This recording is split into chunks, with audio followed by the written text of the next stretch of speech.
Hola hermanitos, volvemos a retomar los estudios en pos de la santidad, pero siempre comenzamos con una oración, como hacemos para comenzar y que nuestro gran Dios nos dirija. Padre Santo, ponemos este estudio en tus manos, te damos las gracias porque siempre estás con nosotros, porque tu palabra lo dice y porque lo prometes estar con nosotros hasta el final de los tiempos. Te pedimos en este tiempo que nos ayudes con esta lección del capítulo 12, la santidad y la voluntad. Que sea tu espíritu guiándonos y que podamos entender lo que tu palabra nos quiere decir para aprender cada día más de ti y entender con firmeza y seriedad en pos de la santidad. Gracias. En el nombre de Cristo Jesús. Amén. Lección 12. La santidad y la voluntad. Porque Dios es el que en vosotros se produce, así el querer como el hacer, por su buena voluntad. Esto lo encontramos en Filipenses 2:13. En todo lo que se ha dicho hasta aquí sobre nuestra responsabilidad con relación a la santidad, la necesidad de la convicción y el compromiso, la perseverancia y la disciplina, y de la santidad del cuerpo y del espíritu, siempre está implícita la actividad de la voluntad personal. Es la voluntad la que, en última instancia, hace cada elección individual sobre si hemos de pecar o obedecer. Es la voluntad la que elige ceder a la tentación o decirle no. Nuestra voluntad, por lo tanto, es la que determina, en última instancia, nuestro destino moral, el que hayamos de ser santos o impíos en nuestro carácter y en nuestra conducta. Siendo así, resulta tremendamente importante que comprendamos cómo funciona la voluntad, qué es lo que la hace encaminarse a una u otra dirección, por qué hace las elecciones que hace, y sobre todo, tenemos que aprender cómo hacer que nuestra voluntad se someta a la voluntad de Dios y la obedezca en forma práctica, día tras día, hora tras hora. Para que podamos comprender mejor cómo funciona la voluntad, repasemos la definición del corazón que presentamos en la lección 5. En esa definición, Owen decía que el corazón, como aparece en la Biblia, denota por lo general todas las facultades del alma en cuanto a que contribuyen a que obremos el bien o el mal. La mente, las emociones, la conciencia y la voluntad. Estas facultades fueron todas implantadas en el alma del hombre por Dios, pero fueron todas corrompidas por la caída del hombre en el huerto de Edén. La razón o entendimiento del hombre fue entenebrecida en Efesios 4:18. Los deseos fueron tergiversados, Efesios 2:3, y la voluntad fue pervertida, Juan 5:40. Con el nuevo nacimiento, la razón vuelve a ser iluminada, los efectos y deseos se reorientan y la voluntad se somete a los designios divinos. Pero si bien todo esto es cierto, nada de todo esto ocurre en un solo momento. En la experiencia real es un proceso de crecimiento. Se nos dice que debemos renovar el entendimiento o la mente, Romanos 12:2. Centrar los deseos en las cosas de arriba, Colosenses 3:1, y someter la voluntad de Dios, Santiago 4:7. Más aún, cuando Dios creó al hombre al principio, su razón, sus emociones y su voluntad funcionaban todas en perfecta armonía. La razón facilitaba el entendimiento de la voluntad de Dios. La voluntad aceptaba la voluntad divina y las emociones se deleitaban en el cumplimiento de esta. Pero con el ingreso del pecado en el alma del hombre, estas tres facultades comenzaron a funcionar en desacuerdo entre sí y para con Dios. La voluntad se ha vuelto obstinada y rebelde y no acepta lo que la razón entiende que es la voluntad de Dios. O generalmente las emociones dominan la situación y hacen que la razón y la voluntad deje de obedecer a Dios. Lo que queremos hacer con todo esto es destacar la interrelación que existe entre la mente, las emociones y la voluntad y lograr que podamos entenderla. Si bien la voluntad es en definitiva la que determina las elecciones, la misma se ve influida en sus elecciones por fuerzas poderosas que se ejercen sobre ellas. Dichas fuerzas arrolladoras proceden de una variedad de fuentes. Puede tratarse en algunos casos de las útiles sugerencias de Satanás y de su sistema mundano, Efesios 2:2, o de la influencia perversa que ejerce sobre nosotros, nuestra propia naturaleza pecaminosa, Santiago 1:14. También puede ser la urgente voz de la conciencia, los fervorosos razonamientos de un amigo que nos ama o el duro impulso del Espíritu Santo, mas cualquiera que sea la fuente de esas fuerzas arrolladoras llegan a nuestra voluntad, ya sea por la propia razón o por las propias emociones. Por lo tanto, debemos cuidar lo que entra en la mente y lo que influye sobre las emociones. Salomón dijo: sobre toda cosa guardada, guarda tu corazón, porque de él mana la vida. Proverbios 4:23. Si cuidamos diligentemente la mente y las emociones, veremos que el Espíritu Santo obra en nosotros para conformar nuestra voluntad a la suya propia. Filipenses 2:12 y 13. ¿Cómo podemos entonces cuidar la mente y las emociones? David dijo: ¿con qué limpiará el joven su camino? Con guardar tu palabra. Salmos 119:9. David mantenía limpio su camino con la palabra de Dios. La Biblia nos habla principalmente por medio de la razón, y es por esto que resulta tan vitalmente importante para la mente que nos veamos constantemente sometidos a su influencia. No existe absolutamente ningún atajo para alcanzar la santidad que eluda o no de la prioridad adecuada a la apropiación consecuente de la Biblia. Salomón nos enseñó que la sabiduría, el entendimiento y la discreción pueden librarnos del mal camino. Proverbios 2, del 10 al 12. Estas son cualidades de la mente. ¿Cómo se adquieren estas cualidades? Porque Jehová da la sabiduría y de su boca viene el conocimiento y la inteligencia. Esto lo encontramos en Proverbios 2:6. Mas, ¿a quién proporciona Jehová, el Señor, estas cualidades?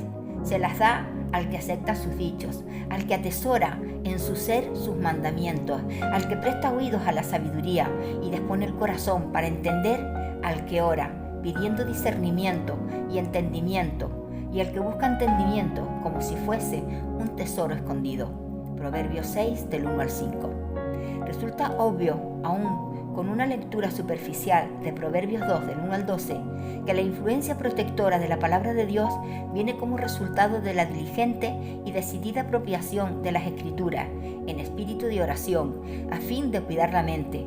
Debemos darle prioridad a la Biblia en nuestra vida, no meramente en busca de la información espiritual que ella proporciona, sino también en busca de la aplicación diaria de su mensaje a las circunstancias en que vivimos todos los días. No solamente debemos cuidar la mente, sino que también debemos cuidar las emociones. Para hacer esto, resulta útil comprender, en primer lugar, que mientras que Dios generalmente apela a la voluntad por medio de la razón, el pecado y Satanás generalmente apelan a nosotros por medio de los deseos. Es cierto que Satanás se ocupará de atacar la razón a fin de confundir y entorpecer los argumentos, pero esto lo hace simplemente con el propósito de poder conquistarnos por medio de los deseos. Esa es la estrategia de la que se valió para con Eva. Recuerden, en Génesis 3, del 1 al 6, Satanás atacó su razón mediante el recurso de cuestionar la integridad de Dios, pero la tentación básica la dirigió a sus deseos. Leemos que Eva vio aquel árbol, era bueno para comer, que era agradable a la vista y codiciable para alcanzar sabiduría. Génesis 3:6. Sabiendo que Satanás ataca principalmente a través de los deseos, debemos estar en guardia diligentemente y tener presente la palabra de Dios en todo momento. Esto no es ser antisocial, es prudencia espiritual. Cada creyente debe procurar tener en cuenta la forma en que nos ataca el pecado por medio de los deseos y tomar medidas preventivas. Esto es lo que Pablo instó a Timoteo a que hiciese cuando le dijo que debía huir de las pasiones juveniles. Segunda de Timoteo 2:22. Pero el cuidar los deseos es más que cumplir una acción defensiva de retaguardia contra las tentaciones del mundo, de la carne y del diablo. Debemos lanzarnos a la ofensiva. Pablo nos indica que debemos poner el corazón en las cosas de arriba, es decir, en los valores espirituales. Colosenses 3:1. El salmista nos insta a deleitarnos en la ley de Dios. Salmo 1:2. Y de Jesús se dijo proféticamente: el hacer tu voluntad, oh Dios, me ha agradado. Salmo 48. Así que vemos que tenemos que orientar nuestros deseos hacia las cosas espirituales y deleitarnos en la ley y la voluntad de Dios. De este modo, hacemos un círculo completo y llegamos a la disciplina, al plan estructurado.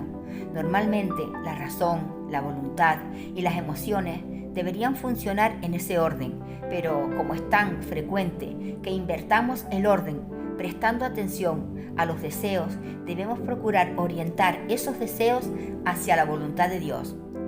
Cuando comencé a correr para hacer un poco de ejercicio, no me sentía muy motivada y por lo tanto no lo hacía en forma consecuente. Sabía que debía hacerlo, que mi cuerpo necesitaba ese adiestramiento físico y que probablemente gozaría de mejor salud como resultado. Pero no estaba en las debidas condiciones, requería más tiempo del que suponía que podía disponer y especialmente me resultaba doloroso. Como consecuencia, desistí, volví a empezar y volví a desistir sin que lograra hacer progreso sostenido. Luego leí un libro del Dr. Ken Cooper titulado Aeróbic, que documenta la importancia de las actividades extenuantes como lo es el correr, que sirven para ejercitar el corazón. Explicaba el Dr. Cooper, porque el ejercicio de correr es importante. Daba unas cuantas instrucciones sencillas para poder hacerlo y sazonaba los datos e instrucciones con muchas ilustraciones sobre gente cuya vida física fue transformada dramáticamente como resultado de la práctica de correr. Cuando me vine a dar cuenta, había leído el libro de una sola vez. No necesitaba que nadie me convenciera de la importancia que tiene el correr como ejercicio. Ya estaba convencido y no tenía ninguna necesidad de volver a leer las pocas reglas sencillas que aparecen en el libro. Me resultaban claras. La primera vez que las leí, lo que necesitaba era sentirme motivada. Y esos relatos de éxito, lo que yo llamo relatos referidos a antes y a después, me sirvieron como motivación para salir a correr. Las repetidas lecturas lograron hacerme consecuente.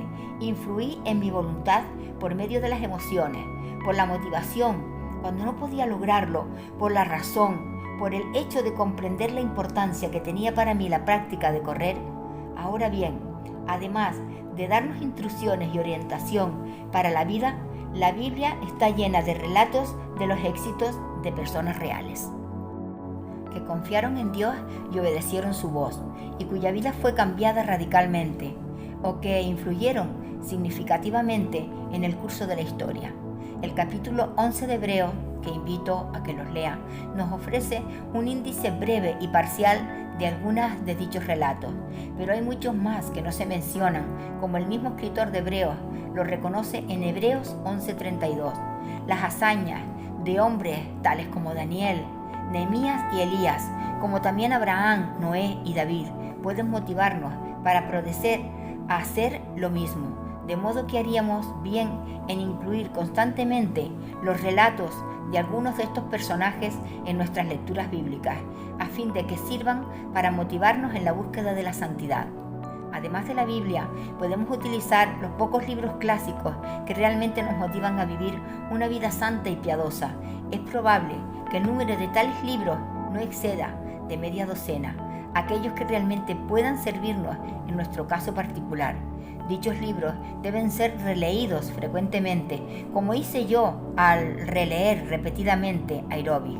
La idea básica es tener un plan, encarar la cuestión disciplinadamente, de modo que sigamos sintiéndonos motivados para alcanzar la santidad. En última instancia, es Dios el que obra en nosotros para que actuemos de conformidad con su sano propósito. Pero se nos dice expresamente por boca de Pablo que debemos ocuparnos de esto nosotros mismos. Filipenses 2:12. Nuestra responsabilidad con relación a la voluntad es en cuidar la mente y las emociones, teniendo conciencia de aquello que ejerce influencia sobre la mente y que estimula los deseos al cumplir nosotros nuestra parte, y veremos que el Espíritu de Dios cumple también su parte para hacernos más santos. Bueno, damos por terminada la lección y comenzamos con las preguntas. Primera pregunta: ¿cuáles son las facultades del alma? ¿Cómo fueron estas corrompidas con la caída del hombre en el huerto? Anota cada una y un versículo. ¿Cómo funcionaban estas facultades antes de la caída? Segunda: ¿tu voluntad se ve influida en sus elecciones por fuerzas poderosas que se ejercen sobre ella? ¿Cuáles son estas fuerzas? Tercera: ¿qué consejo te da Proverbios en 4:23? Explícalo. Cuarta: Salomón enseñó que la sabiduría, el entendimiento y la discreción pueden librarte del mal camino. Lee Proverbios 2, del 1 al 15. ¿Cómo aplicarías esta porción a tu vida? Quinta pregunta: ¿cuál fue la estrategia que Satanás usó con Eva en el huerto? Sexta pregunta: ¿cómo puedes lanzar la ofensiva contra las tentaciones del mundo de la carne y del diablo? Séptima: ¿de qué manera debe motivarte Hebreos 11?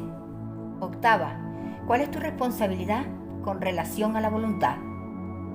Novena: ¿cómo aplicarás a tu vida lo que has aprendido en esta lección? Y hemos llegado al final. Gracias por escuchar este vídeo. Nos vemos en el próximo estudio y que la bendición de Dios los acompañe. Gracias y que el Señor los bendiga.